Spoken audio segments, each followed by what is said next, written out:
que entender quizás y aceptar en relación con las familias biológicas, las familias adoptivas y la adopción en España es que nosotros tenemos un modelo de adopción, digamos, que está muy vinculado a lo que fue la adopción y en términos legislativos y de costumbres y demás de los años de la primera mitad del siglo XX y hasta los 80. Incluso es interesante ver cómo la ley del 87, que es una de la que se denomina la ley de adopción moderna en España, es una ley justamente que prevé la adopción, digamos, completa, que prevé el corte limpio con las familias de origen, en fin, que prevé esta cuestión de ruptura total con las familias de origen. Ahora, este no es un problema de España solamente, o sea, este es un tema, esta ruptura limpia con la familia de origen es algo que tiene que ver con las teorías imperantes en la primera mitad del siglo XX, ¿no?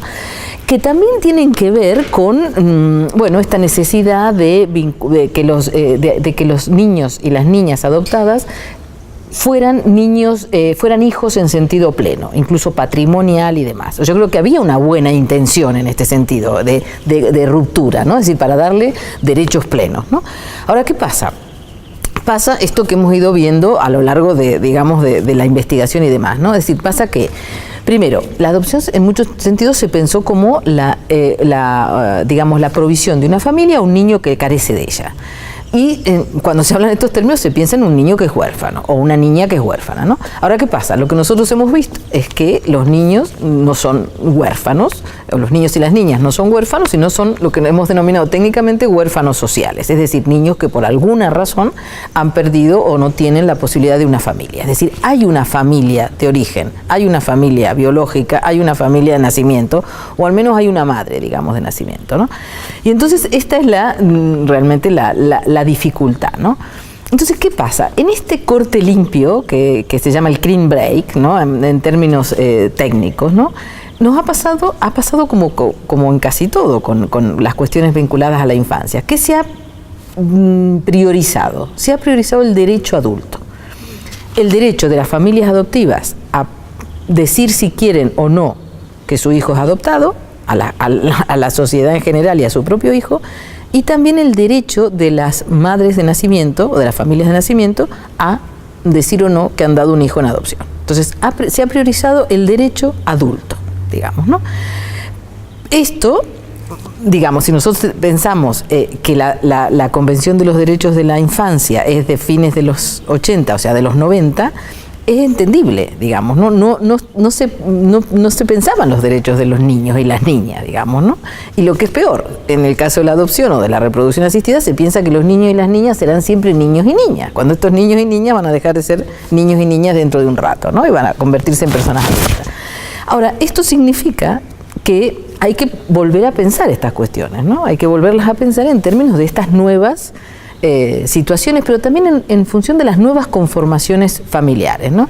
Y en este sentido yo creo que la globalización y las relaciones que se han hecho con otras culturas y con otros lugares, digamos, nos ha mostrado que en la antropología siempre hemos tenido claro, ¿no? Pero creo que la globalización, los viajes, las idas y venidas han mostrado que hay muchas maneras de hacer familias, que no hay ninguna perfecta y que no hay ninguna que garantice, digamos, que las cuestiones tengan que ser de una determinada manera, ¿no?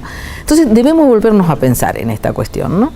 Y, por ejemplo, tenemos que pensar que tenemos que ir encontrando una forma de integrar esas familias o esas madres o esas historias al menos, ¿no?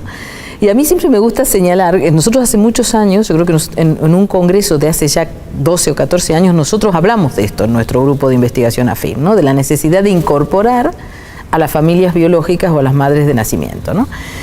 Esto no significa que, como yo siempre digo, que vayamos a encontrarnos cada fin de semana con las familias biológicas o las familias de nacimiento. A veces ni siquiera esto es posible, ¿no? Porque viven en otros países y demás. De lo que se trata básicamente es de encontrarles un lugar en las conversaciones, un lugar en las historias, un lugar en los relatos, un lugar en las narrativas, un lugar incluso simbólico, ¿no? Es decir, muchísimas niños y niñas adoptadas no se encuentran nunca con su familia biológica. A veces no tienen ningún interés y tienen derecho a no tenerlo, que también esto creo que hay que aceptarlo, ¿no? Es decir, no todo niño y niña tiene que tener interés en conocer a su familia biológica. Y no pasa nada si no lo tienen o no lo desean.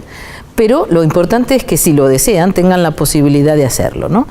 Y la manera de relacionarse con las familias biológicas no es solamente encontrarse con ellas, ¿no? Hay muchísimas maneras, ¿no? Es decir, y ahora infinitamente más, ¿no? Porque antes estaban escribirse cartas, enviarse tarjetas, fotos. Es decir, nosotros sabemos de muchas familias de nacimiento que vinculadas a muchos centros de niños y niñas en otros países que preguntan cómo han ido los niños y sus niñas que han dado en adopción y les gustaría ver alguna foto y les gustaría saber qué pasó con ellos y ellas, y que no tienen tampoco interés en recuperar la relación, digamos, ¿no? Pero la idea es que la narración sobre esta familia esté presente desde del principio como se pueda, de manera tal, sobre todo, a mí me parece que lo importante es darle a los niños y las niñas desde muy pronto un espacio de fluido en el que puedan hablar de esta familia sin sentir que están dejando de ser leales o traicionando a sus madres y padres adoptivos, es decir, integrando ambas familias, ¿no? sin que se planteen cuestiones de lealtades o de traiciones, ¿no? Es decir, yo creo que esta es un poco la idea. Yo recuerdo